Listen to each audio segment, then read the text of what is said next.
I was really excited for the early access release of Paralives. I was so ready to just make like a ton of videos in December exploring Paralives for the first time with you all. And unfortunately, there's just been a lot of Paralives news happening. The early access of the game got delayed by several months, and then there's been some discourse surrounding this sneak peek live stream that we got showing off the gameplay. Before we get into it though, I wanted to address the big cage in the background. My cat needs surgery in December, so I'm kind of acclimating him to this, but on to Paralives. I wanted to go over the delay announcement with you all. This is just on their Steam page. It says a message from the Paralives team, delay announcement. And then it says, "Hi, Alex here, the lead developer of Paralives. Unfortunately, we had to make the difficult decision to delay the release. We are truly sorry for the last minute announcement. After thoughtful consideration, we feel it's best for the game and the community. This year we ran many playtests with friends and fans, and we were confident that we could improve the game enough in time for December.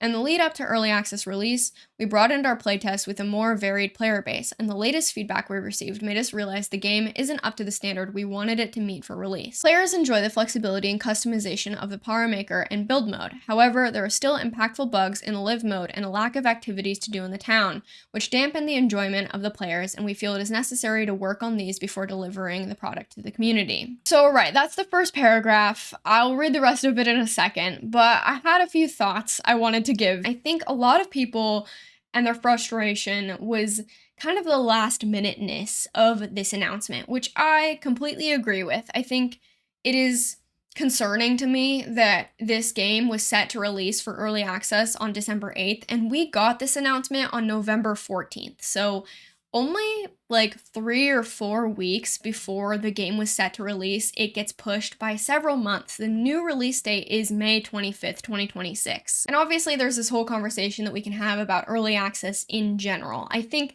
personally, I don't really love the concept of early access. I think the only time that early access makes sense is in instances like this, where it is a small dev team who is making the game and they don't have the ability to hire a bunch of quality assurance testers, a bunch of people who are playing the game in the same way that a company like EA might be able to. And I think that big companies who do early access releases have really raised the expectations for the general public about what an early access release entails. I think especially this was apparent when Inzoi was released early access.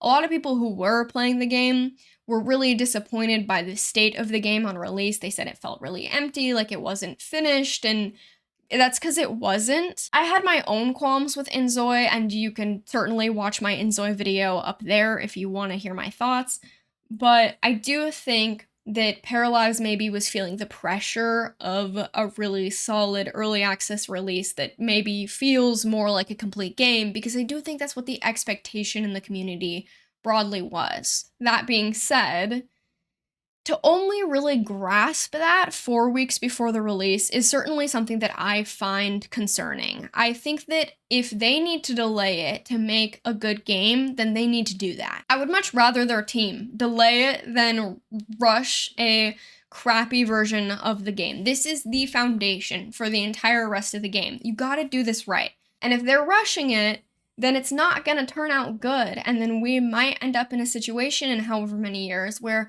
the base of the game itself is just leaving a lot to be desired, that you can't, no matter how much you build onto that, you can only fix it up so much. But again, to realize that only 4 to 5 weeks before the actual release is concerning, and also, in my opinion, just a bit disrespectful to the community. The community has been following them so ardently. They have been very excited about it, and a lot of this team has been propped up by their patrons on Patreon, and I think that's such a cool mode for them to build a game with that kind of community support. But then to go on and kind of last second not have the foresight to delay it, I would feel that disrespect. Do they even know what they're doing type of feeling, right? I started this project wanting it to be fresh and indie take on the dollhouse life simulation genre, which has not been tackled by many game developers. I attribute this partially to the fact a project like Paralives is a colossal task. Life sims are really 3 games in one: an advanced flexible build mode, a greatly customizable character creator, and a complex life simulation mode. Over the last 6 years of development, starting with 2 to 3 developers for the first years to growing to an average team size of only 10 people, we have had to alternate long stretches of development between these three parts of the game. We are so proud of what we've built, but now we need a bit more time to polish the simulation part of the game. This would ensure Paralives offers a great first experience when it launches, making players come back for a very exciting free update and expansion that we will put out afterwards. So, right, I'm kind of correct. They're basically just realizing that the expectations are really high. I also think, obviously, yes, a live simulation is a colossal task. It is huge. To do a really thorough life sim is like a crazy high level of complexity. I think we're stuck in this era where aesthetics are really what is selling games anymore, and it makes me incredibly frustrated. You see that with all of the teasers that we've kind of seen for Paralives, all this kind of like, oh, look what you can do that the Sims can't do type of advertising. Even like when Paralives first cropped up on the scene with these types of teasers, a lot of people were very quick to be very hesitant and kind of judgmental of the game because of that. They thought it was some kind of hoax. They thought that it was never going to come together into an actual game because it did seem to rely heavily on aesthetics.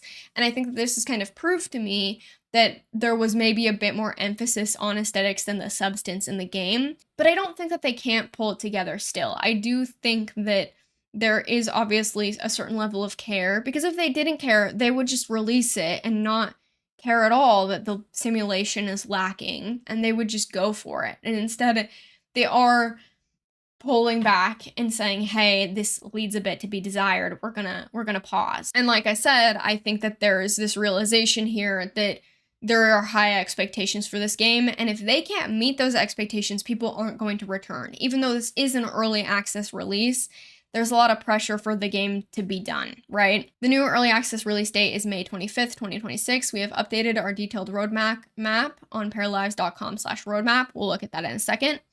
With what we will be improving over the coming months, with a focus on fixing important issues and improving first-time user experience, this will ensure that more players will be happy with the state of the game at launch when comparing it to other great life simulation games that have sparked everyone's love for the genre. On Tuesday, November 25th at noon EDT, we will stream 45 minutes of uninterrupted live mode gameplay on our YouTube channel to show the current state of the game, the various gameplay features, and explain what we will be improving before launch. We plan on keeping you all updated with streams and videos leading up to the new release date. We remain fully committed to making quality and innovative game with the support of the community and updating it for years to come after release. We're beyond grateful for your continued support, and it means the world for our small team of passionate developers, Alex and the Paralives team. You're gonna also, by the way, see this statement on their actual website. Here's like a little photo version of it with like the Paralives marketing. And there's been a lot of discourse surrounding this announcement. There were people who were really angry at this. Originally, I think that there was gameplay that was only released to their Patreon and it was behind a paywall. And people were really upset about that because they thought that the paywall of the gameplay footage was concerning. They're kind of using, locked gameplay footage in order to incentivize more support for their game, which has just been delayed, left a bad taste in people's mouths. I definitely can see where people are coming from there. I saw some people saying that they were like advertising their Patreon in their delay speech, and that's not what's happening here. I don't see them advertise their Patreon at all. They just thank their patrons. Here is the roadmap that we're kind of moving into. So this is kind of everything that they're planning to do, and this is public. You can go look at this. I think that this is really cool that they are just so open and honest and transparent with us about this stuff. But I do think that there is a catch-22 of that, where their honesty and openness about the process of creating this game has meant that there is a lot of nitpicking happening in the community about the game and how it's going. I think in the life simulation space, we have this issue with the sort of outrage / like negative news farmers in the space. There's a lot of creators who do this thing where they're just catastrophizing about EA or The Sims or whatever, and then now they're kind of turning their ire towards Paralives because now there's drama with Paralives, and so they're just kind of dogpiling on about it. I think fundamentally Paralives is a different game than The Sims 4, and I don't think that we should be comparing it. I don't think it's fair to compare it to a giant company like EA. They don't have the same resources. And I think it is fair to critique things that you're seeing that might be red flags or stuff that you think you would want to see more fleshed out. I certainly want this to be a game that has well-rounded gameplay. I don't really care about the aesthetics of it personally. I certainly will have fun with build mode. I am a builder, right? Like, I want these things to be good, but I think what most people in this space are craving with a game like this is that depth of gameplay of like a life simulation. Like, we don't really need another dollhouse builder game. We need a doll game where we're playing with the dolls. And so I really hope that they work on this stuff and they make it really solid. And also, I think that like some of the YouTubers making a bunch of videos about how this game is gonna flop and how it's gonna fail, it's honestly because it's what gets somebody to click on the YouTube video. And I don't think that a lot of these critiques are entirely in good faith, if I'm being honest. That being said, I have yet to watch the gameplay footage from the actual stream, and so I wanted to do that with you all and give my reaction to that live with you. Okay, so this is the gameplay live stream that they did. I'm gonna link the full thing below if you would like to take a peek and watch kind of the whole thing all the way through. It is 48 minutes and 45 seconds, so it's pretty long, and I have been really out of the loop, so the first thing I'm noticing is like, look at all the different life states. I'm just excited. Okay, I'm just gonna press play. This is my first time seeing any footage from them. This is my para, Milo or Milo Caruso. I think the option to have non-binary paras is really cool. So this kind of works like The Sims 2, where you have points that you're kind of allocating to different attributes, and there's less so traits and more so your para's individual ability in each of these attributes, which is fun. To have at least one in each category. You can see here that if you leave a category empty, you get a warning. So having 0 points in a stat will result in negative effects related to that specific stat. Now we get to pick his vibe. So I also like the vibe thing. I think that's really cute. That's overjoyed, gloomy, energetic, serious, and jester.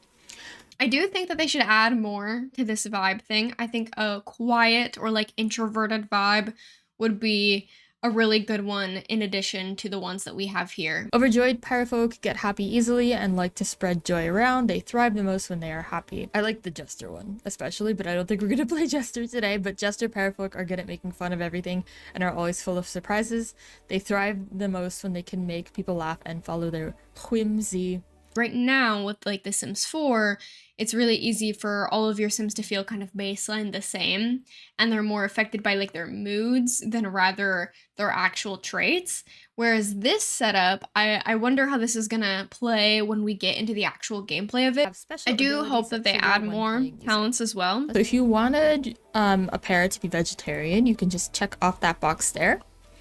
For sleeping habits, oh, the sleeping habits is really cool. I like that. Okay, I'm liking this so far. So far, I'm very excited with what I'm seeing. This is less of a critique of the game and more of just this live stream in general, but I do wish that we saw a little bit more of like the goofy stuff. I wish maybe we showed off like the sloppy cleaning habits or the more gesture type. Like this creator that they've kind of hired on made like a very like nice, like to a T, like good para, and I think that a lot of what the life sim community is craving is some of that like messiness and like personality, and I think this could have been a good chance to show that off. The needs, that is an adjustment for them to be kind of so in the middle almost of the screen like that. I don't know a better way to really do it. The way that Inzoi did it was really minimal, and it was also really hard for me to track. I didn't play Inzoi. I made a whole video on that, but I did watch other people's kind of gameplay of Inzoi because I was curious. And yeah, I had a hard time following that more simplistic style of UI, and I think that this UI is much more readable, but also right in the middle of everything. So I don't know if we could move it like up and more into that like top corner over there or somewhere else on the screen, but yeah, I'm not loving it right in the center of everything, I'll be honest. Sleep, bathroom, and hygiene. We have our emotions down here, And we have a couple They of do things have that are pinging us, and we'll emotions. see what That's that is in just a interesting. second. And that we can choose a want. So a want is something that comes from the emotions that you're currently feeling. So I'm feeling happy. I can choose clean something up because of my vibe, or find a job in the music industry because of my talent. I kind of like this one, and I think that will play nicely with what we have to do next. It's So interesting that you if you select the open wants this instead of the wants tab being here, something that this is just your kind of goals. happen to So you. right, I like the because we just started, randomness we of have 3 something that just goals to happens to complete, you. and that entails finding a job, placing a decorative object in my home, and then cooking a meal. Something I will say, I don't like this for goals. I think that the cool thing about a life simulation game is that it gets to be so open-ended and you get to do kind of whatever you want. This to me, I don't love it. I don't know what else you would do. Obviously, you need some type of tutorial to kind of show you how to experience the game for the first time. I think the format of like the donations to the museum and the community center, it's giving a little bit like Stardew Valley to me. And I don't love that it's a very like set in stone, like you collect these things, you give it to the museum or the community center, you buy something at shop. I don't know what else they would do here instead of this Okay. list, but I'm That's not a a big lot fan to of the do. list. Like I mentioned before, we might see some bugs and other like odd stuff going around out. So we can see that some of the businesses here have little like hiring signs. I adore So, that you get a job a by lot of the actually businesses in this area interacting do have with the hiring world. signs. In the age of a lot of people being so tired of everything being through like a phone interface, I think it's a really good decision for a game to move away from that phone UI thing and really make it about interfacing with the environment itself. I think it's way more immersive, and I think it's what people want out of a life sim. I think some of the nostalgia and want from a life sim, I don't think that people are really excited to experience through a screen a simulated person looking at a screen. What's the point of this? Like and it gives me this level of self-awareness of like I am wasting my time right now and I should go out and live in the world. Whereas this I find to be way more immersive and much more enjoyable and less frustrating as a player personally. Obviously, the character So we was can just see all of playing the on his jobs that are phone, available to so us currently. you So we know, just click I here. probably will We're still gonna have use qualms phone, and then about we're gonna that. do Okay, the way that the only reception. jobs they have are receptionist at a museum slash library and a UA artist. If this isn't my life as a person with an art degree, like, yep, these are my options. I can be a receptionist or I can learn to do UI, I guess, and screw art as an actual career path. That's funny. I like that. It's accurate at least. I love that there are a bunch of service jobs. I think that this is super realistic. I always find myself putting my Sims in like the part-time jobs. And I like that they have kind of acknowledged that that is like more than just like a part-time gig you do sometimes. It's like for a lot of people that is their job, like that's their gig. The way that they're differentiating the stuff, I also like this way more than The Sims. The way that like management is its own category because it is a different type of job. You can become management by working your way up from like a cashier position, but also often they're just hiring people with management experience. And I think that this is a really cool way to do the jobs. Talent music, I wouldn't mind doing the music therapist. So once we click on this, we get to pick our schedule. These are odd schedules. Okay. You also saw there for a second, we also fulfilled a want at the same time. That contributed to our personality points here. And fulfilling a want does level that up. I do think, and I don't know how easy this leveling system is, the fact that it's like a third of the way through leads me to believe that this progression is maybe a bit easier than I ideally would want it to be. You start with this that's a lot of points to start with. You start with like over half the points filled when you first make your character. Personally, I would like this to be scaled to be like a little bit harder or have a little bit more of a challenge to it. It seems really easy to me that you start with over half of them already filled and then you just get a job, fulfill one want, and then you're almost, I'm assuming you get another whole perk once you finish the whole point. So this is so random, but I love the wiggly UI stuff. I think that that's really cute. It reminds me of like Life is Strange. And it's just cute. It Okay. has personality. I like So it. you can see our current learning speed, and that is also based on what emotions we are currently feeling. So we're working on programming and technology right now. He is gaining that skill really quickly. It looks like it does say skill level max is 20. So I I feel like maybe this needs to be scaled to slow down. I know he's in like a really good mood, but because yeah, that is blasting through. My Especially because it says current learning speed is currently slow. If this is the slow setting, it's still that's still you can really see here we have a fast little to warning me. that the maximum level for each Obviously skill the is technology 20, bar however, is not moving way all slower than levels the programming unlock bar, but that's something still new really fast. Like this just is yet. going up in the matter of in-game minutes. And we got to programming level 2.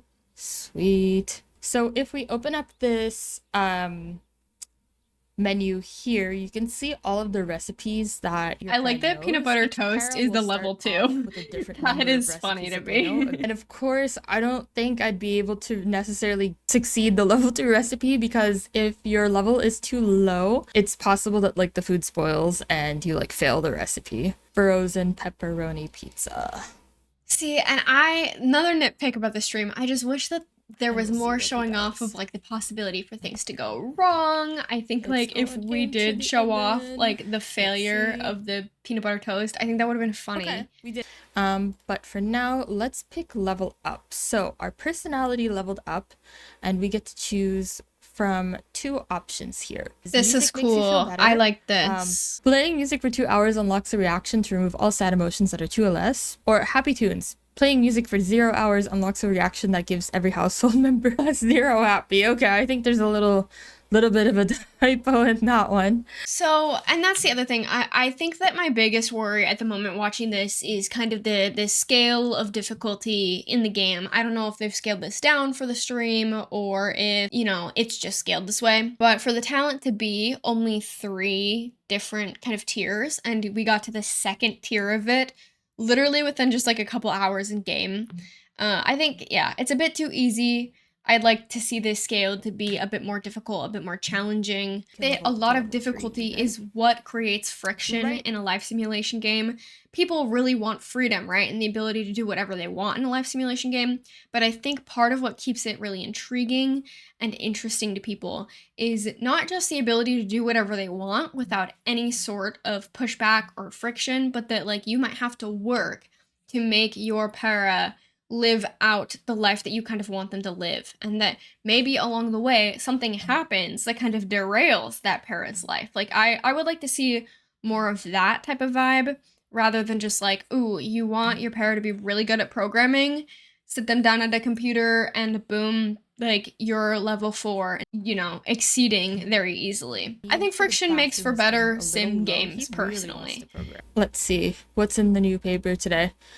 Train broke down. It could never happen, they said. I like the newspaper. It reminds me of like the tweets in City Skylines where you can see what your citizens are saying. I think it's fun. I think it's cute. Okay. I don't know if that will have any impact on the gameplay. I think ultimately it would be best if it had some sort of impact on gameplay. But the vibe of like if there's something in the news and the town is like kind of changing over time, like your para's kind of routine could be disrupted by something. I would personally think that that would be a really interesting addition to a game like this. So you can see at the bottom here, our together bar is filling up. It takes about in-game 25 minutes for the together bar to fill. After that, you can choose a development for your conversation. So I can have introduce myself as new in town, ask for directions, and introduce myself. I am new in town. Fill up our together bar a little faster. Oh, we can become friends already. That's so nice. Okay. Share joy about fulfilling want because I'm overjoyed. Talk about being super happy. Ask about job. I don't really know how I feel about the conversation mechanic. Yeah, I don't think I have an opinion on it. I don't super love it, but I also don't really have a reason to not like it at the moment. So yeah, I'm not sure how I feel about that. I think I'd have to like see it in different situations to really get a vibe for if I like that or if I don't like that. The story nook, since we're right here. The story nook is so adorable. Ugh, What more could you ask for? One thing I'm noticing, I don't like how certain decor doesn't cut away. Like the stairs here are really tall at the very front of the building. When I'm building in The Sims, I try and avoid putting like tall things on the front of my building where I just know during gameplay I'm gonna want to be able to see through that. And then you're like, oh, we'll turn to the other side. But if you look at this other side, there's this giant ladder right here in the back as set dressing that doesn't cut away.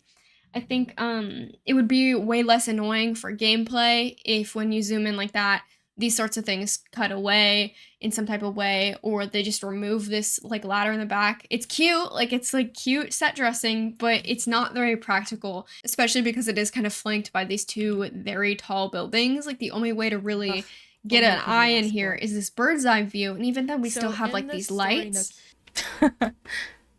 Oh, okay. So there we go.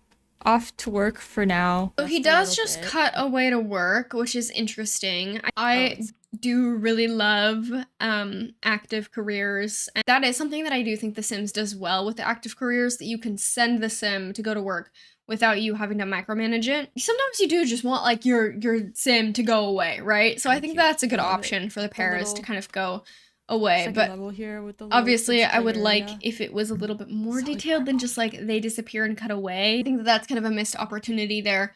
Obviously, you know, in the priority of things, right? Like we have to think about like there's only so much that like a small dev team is going to be able to do. I don't think that all these small details should really necessarily be their highest priorities, but obviously, you know. So after a work day, you do have a chance of getting an upgrade point. What that does is that you can add an upgrade to your job.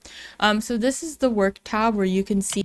Again, this game seems really easy. One work day and you get to upgrade your job. I wish. Also, performance is 100% on his first day. I don't know if I super love that either. This seems like a really easy game right now. One of the 3. Upgrade job rank to rank 2. Very low on staff. Gain $250 in A, but a shift ends 3 hours later. Oh my god, that sounds kind of bad. Low-key, that sounds kind of bad. And then too many ideas to rest.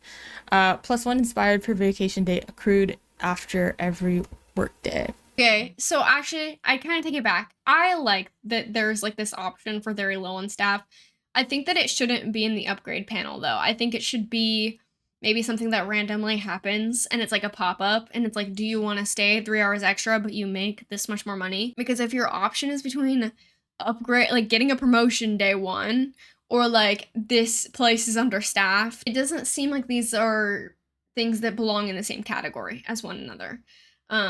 If that makes any sense. Like 3 hours later is crazy. Let's just make this one. Attempt an instant friend introduction. Okay, this is cool because we have the good at making friends skill. Fail. No. Okay.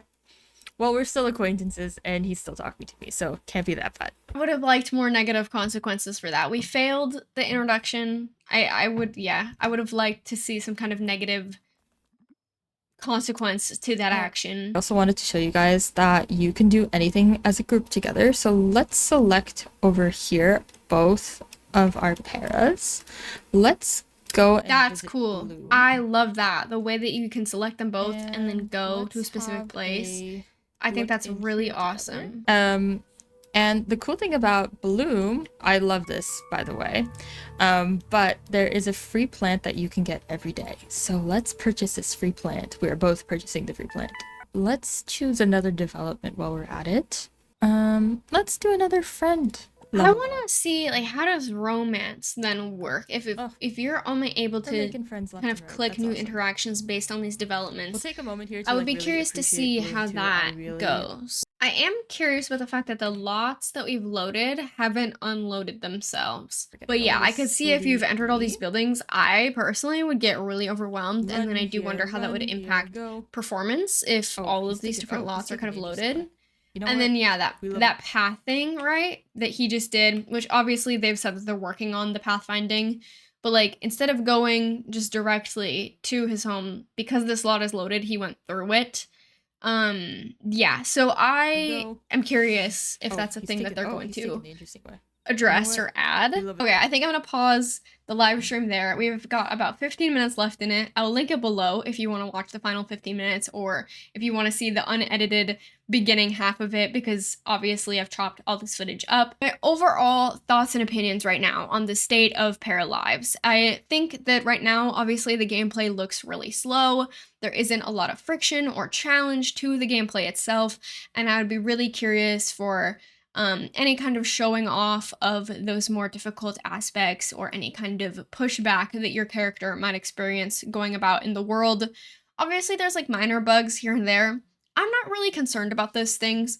More so, I am concerned, like I said, about core kind of a gameplay experience. And I think, like I said, what a lot of people want from Paralives is that personality. Sims 2 is kind of like notoriously like this difficult game, right? Where like you have to really work to get the things that you want and to get your promotion and to balance like this life that you want your Sims to lead. And I think I would love if Paralives was more in that route. Obviously, you can't compare Paralives to The Sims, any part of the Sims franchise, because they're a much smaller dev team, etc.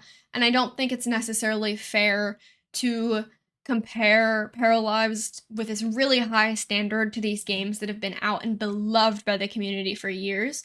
But I do think it is fair to kind of point to other games that you would like to see elements pulled from as like inspiration. And so I think that by saying like, oh, I would love to see this be more like The Sims 2 in this way, is not me being like, oh, this game should be The Sims 2, because then I would just play The Sims 2, but that you can understand what I kind of mean when I say that. Life simulation is so difficult because like you want to make a realistic game, because people talk about how they want realism, they want realism, they want realism.